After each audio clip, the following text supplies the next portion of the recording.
l'idée principale, c'est évidemment qu'on parle du sort de ces femmes et de ces hommes, pour celles et ceux qui parviennent à arriver en Europe et notamment en France, à Paris, porte de la Chapelle, hein, qui peuvent être accueillis dans des centres d'hébergement le temps qu'on examine leur situation pour leur droit à l'asile.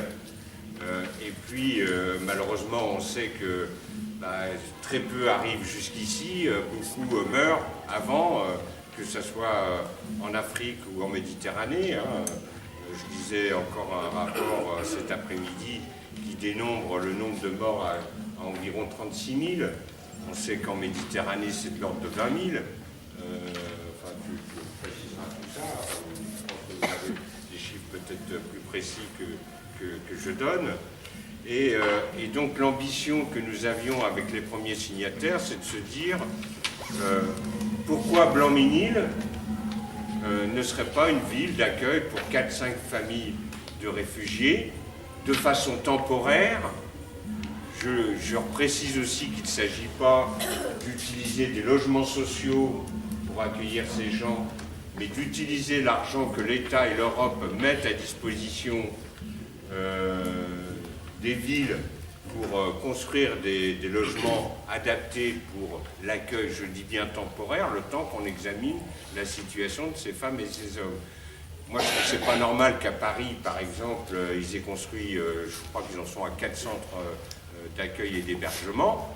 Je ne sais pas combien il y en a en Seine-Saint-Denis. J'ai lu qu'à Pantin a décidé d'ouvrir un centre pour l'accueil des mineurs isolés, ce qui est aussi une question entière, hein, parce que les mineurs isolés, c'est une autre problématique, et il faut bien aussi que la France, dont c'est le devoir, puisse les prendre en charge.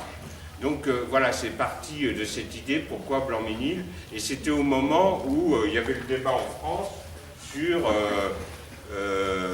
comment on allait faire pour répartir tous ces réfugiés dans les centres d'hébergement.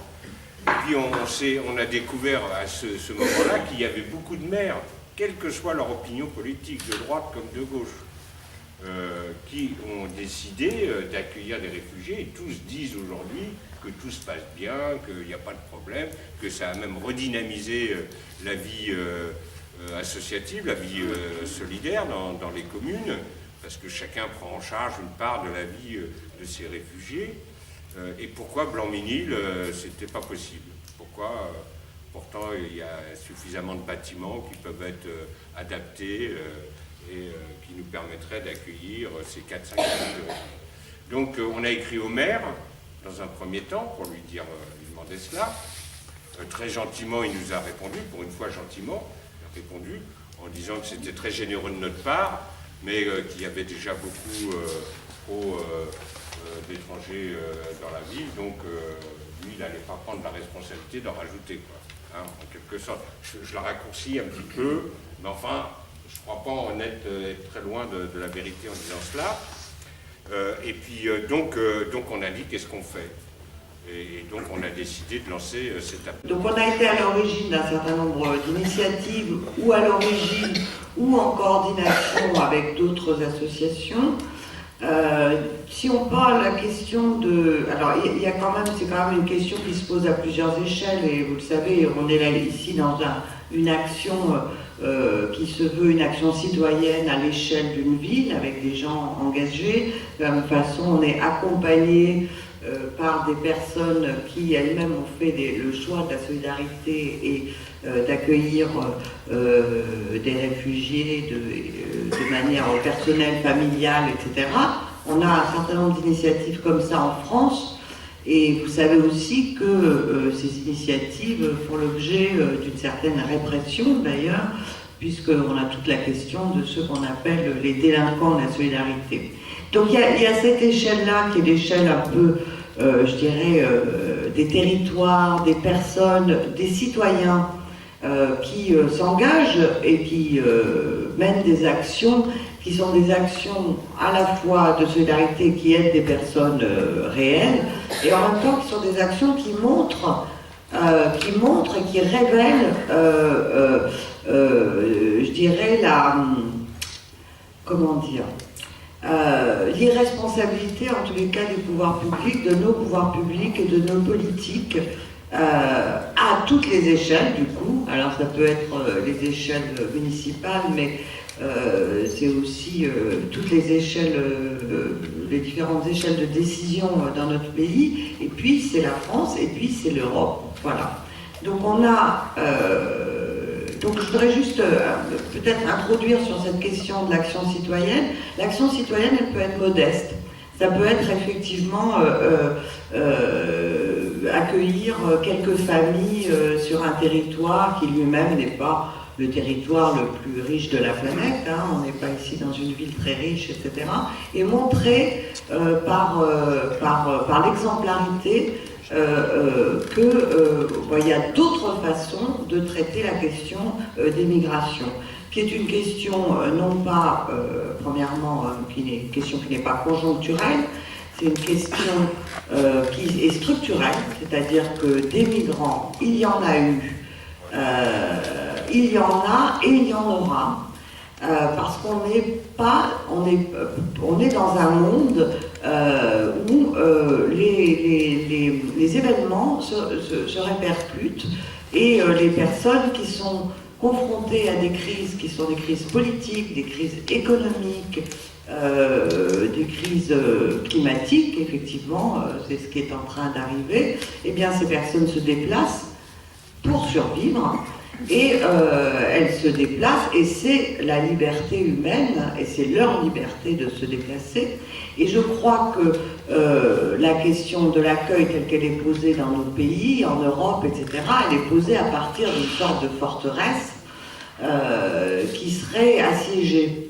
Mais la réalité des migrations, c'est pas du tout la forteresse assiégée, puisque, comme vous le savez, la plupart des pays qui accueillent des migrants sont des pays africains, des pays du Moyen-Orient, des pays de toutes sortes de pays, mais c'est pas l'Europe. L'Europe n'est pas du tout le continent qui accueille le plus de personnes qui se déplacent pour fuir une situation, pour sauver leur vie souvent, donc ils se déplacent. Donc déjà, c'est pas le cas, c'est pas la situation que nous vivons, nous ne sommes pas une citadelle assiégée. Vous savez, vous voyez bien combien, enfin, je ne vais pas prêcher pour ma chapelle, mais l'Église, elle est quand même beaucoup impliquée dans cette question d'accueil des migrants. Et le pape François a fait appel aux paroisses, a fait appel aux communautés religieuses, a fait appel aux diocèses, pour qu'on s'engage, qu'on accueille. Alors, c'est vrai que parfois on ne fait pas trop de bruit, mais nous, sur notre unité pastorale, là, on a un jeune là, qui loge, enfin un jeune qui loge dans les locaux. Alors c'est sûr que ça pourrait être du logement insalubre, hein. Je ne sais pas, peut-être qu'un jour on va nous tomber dessus pour dire non, mais bon, il est logé gratuitement, donc déjà ça. Mais voilà, il est là, mais il est là depuis 3 ans, on n'a pas trouvé de logement pour lui. Alors qu'il travaille, mais il est en surendettement. Et donc, à Saint-Louis-de-Drancy, nous accueillons une famille centrafricaine, des réfugiés politiques centrafricaines qui sont passés par l'Égypte et qui sont là aussi depuis 3 ans. Voilà. Il y a déjà un enfant qui est né il y a 1 an. Donc, vous voyez, enfin, c'est un souci quand même qui existe. Ça ne veut pas dire qu'on fait assez ou on pourrait faire plus, parce qu'effectivement, il faut le reconnaître que l'autre jour, je vois qu'il y a plus de 55% des Français qui sont réservés sur l'accueil des réfugiés. Et j'imagine que dans la masse des catholiques qui viennent à l'église tous les dimanches, il y en a un certain nombre, non négligeable, qui sont sûrement de cet avis-là. Et nos prédications, on n'arrive pas à faire changer la courbe. Mais voilà, en tout cas, nous continuons à le dire et nous continuons à essayer d'en témoigner.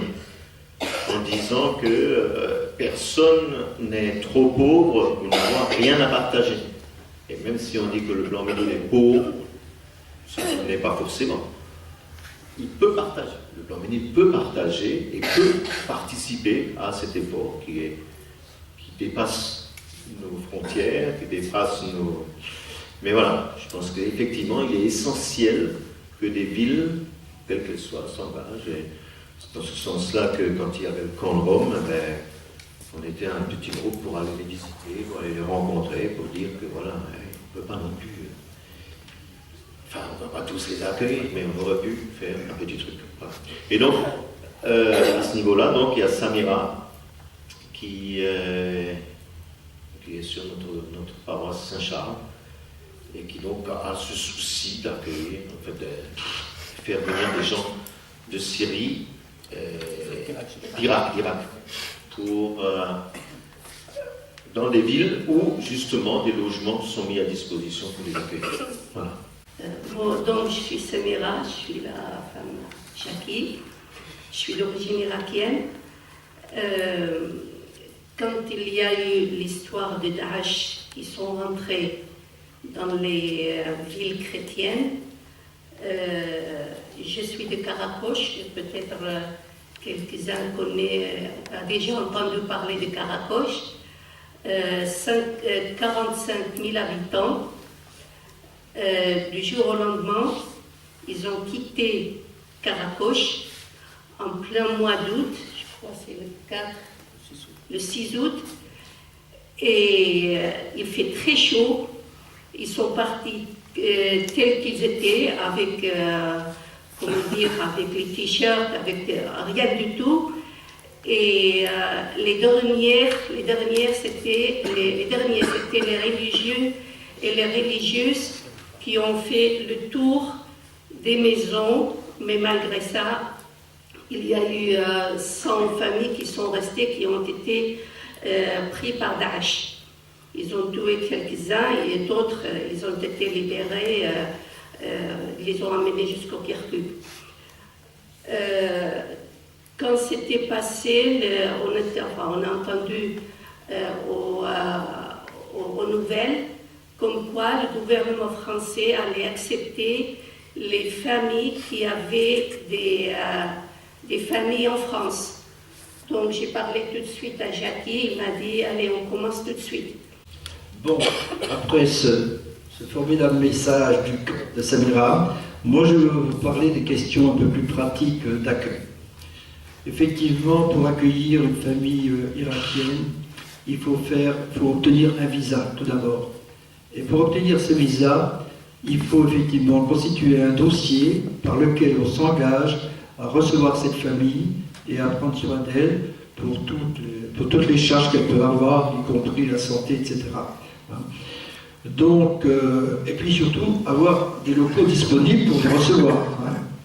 Une fois que cela est fait, on l'envoie donc au consulat à Erbil, qui est donc le Kurdistan irakien, et après on attend la réponse. Alors la réponse peut durer peut-être des mois, certains ça durait plus d'une année, et c'est toujours très difficile pour ces familles qui attendent avec impatience d'avoir ce visa. Donc au départ, la première famille, nous l'avons accueillie chez nous, on avait de la place, et puis au bout d'un certain temps, au bout de quelques mois, donc on a pensé de trouver un logement de façon qu'elle puisse avoir une vie de famille plus normale, plus intime, et puis d'autre part qu'on puisse accueillir aussi d'autres familles.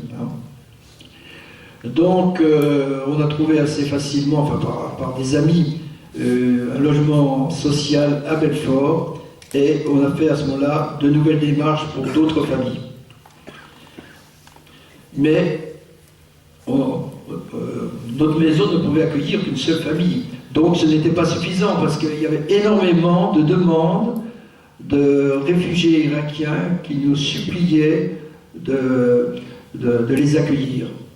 Donc on a demandé un rendez-vous au maire de la commune de Belfort, et nous avons été reçus très gentiment. Nous lui avons expliqué effectivement notre problème, et il a été très sensible à notre demande.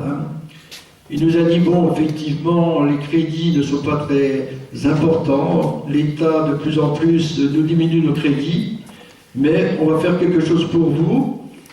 et on va mettre de côté une possibilité que vous puissiez avoir 10 logements. C'était vraiment inespéré. Alors ces logements n'étaient pas pris effectivement sur les logements qui étaient réservés à la population, mais c'était des logements qui devaient être remis en état. Donc le maire a accéléré effectivement l'office d'HLM pour qu'ils remettent en état ces logements le plus rapidement possible. Et compte tenu des démarches qui étaient toujours très longues, donc nous avons pu au fur et à mesure faire venir ces familles. Mais avant d'en venir là, je voudrais dire que quand on aborde ces questions des migrants, il faut d'abord bien avoir en tête que c'est une question d'abord d'humanité. Ça a été dit, ça a été bien dit avant, par vous madame et puis monsieur, les personnes, parce qu'on va dire migrants, mais ce sont des personnes d'abord, avant des migrants, ces êtres humains, traversent des situations épouvantables et de détresse extrême. Et quel que soit d'où ils viennent et comment ils viennent, que ce soit pour fuir la guerre et les conflits, comme ça vient d'être témoigné, mais également quand ils fuient la misère, mais c'est également quand ils fuient la disparition de leur terre, pure et simple. Et ils traversent donc la Méditerranée dans les conditions que l'on connaît, extrêmement violentes, qui conduit des milliers d'entre eux à disparaître. Donc il faut bien voir l'ampleur. S'il y a ce genre de problème, il faut donc que les États se préparent à gérer ça, que les États se préparent. Donc il faut faire preuve d'humanité. Deuxième remarque, pour nous, pour prendre le mal, c'est qu'à la racine, il faut comprendre pourquoi les gens partent et qui les pousse à partir. Il y a 3 causes. Il y a les conflits. Mais aujourd'hui, tous les conflits, et surtout au Proche et au Moyen-Orient, c'est des conflits parce que c'est une zone de haute conflictualité depuis des années, car il y a des enjeux considérables dans la région. Des enjeux où toutes les grandes puissances mondiales ont le nez sur cette région, parce qu'il y a le pétrole et parce qu'il y a le gaz. Et les Américains sont là depuis le lendemain de la guerre, les Russes reviennent alors qu'ils avaient été et qu'ils s'avaient été écartés. La France, c'est une ancienne zone où nous avions des États qui étaient sous notre coupe. Je parle du Liban, je parle de la partie de la Syrie, et je parle des Anglais. Deuxième grande cause, c'est la pauvreté. La pauvreté. Il y a 7 milliards de personnes dans le monde. 7 milliards. Il y en a 2 milliards, donc près de 30%, qui gagnent qui gagnent 3 $ par jour, 90 € par mois. Comment voulez-vous, très sérieusement, ces gens-là, 2 milliards, dont des travailleurs, comment vous considérez aujourd'hui qu'un jeune de 20 ans, qui découvre une télé dans le village voisin, et qui voit ce qu'est l'Europe, qui voit ce que sont les États-Unis, qui voit ce que sont le Canada, qui va rester dans un pays où il n'y a pas de travail, où il n'y a pas d'avenir, où la famille tire le diable par la queue depuis des années et des années, et bien il part. Il tente sa chance, il connaît les risques, mais il part. Troisième raison, c'est le réchauffement climatique. C'est pas à venir, ça vient. Entre 2004 et 2012, on estime à 166 millions les gens qui ont dû soit se déplacer à l'intérieur de leur pays, soit aller dans un autre pays. Et ça, aujourd'hui, il n'y a pas de moyen au plan international de fixer le statut de ces gens-là. Évidemment, ils ne sont pas en guerre, ils ne sont pas touchés par la pauvreté, sauf que quand ils sont dans leurs îles, il y a des îles qui vont disparaître. Au Vietnam, 10% de toutes les côtes du Vietnam vont disparaître dans les 30 ans qui viennent. Le gouvernement vietnamien, il se pose la question, qu'est-ce qu'il faut qu'il sauve, qu'est-ce qu'il faut qu'il sacrifie? Mais il y a des millions et des millions de gens qui habitent sur les côtes, puisque c'est les parties les plus riches du pays. Donc voilà à quels problèmes vont se poser du fait du réchauffement climatique, de la montée des eaux, de la désertification, ça concerne toute la bande du Sahel, entre autres, des éléments qui, quand même, renvoient aussi à des responsabilités politiques. Est-ce qu'on va appliquer au niveau des États les décisions de la COP 21, ou on va attendre que la catastrophe arrive et qu'on va se dire il va falloir qu'on fasse quelque chose?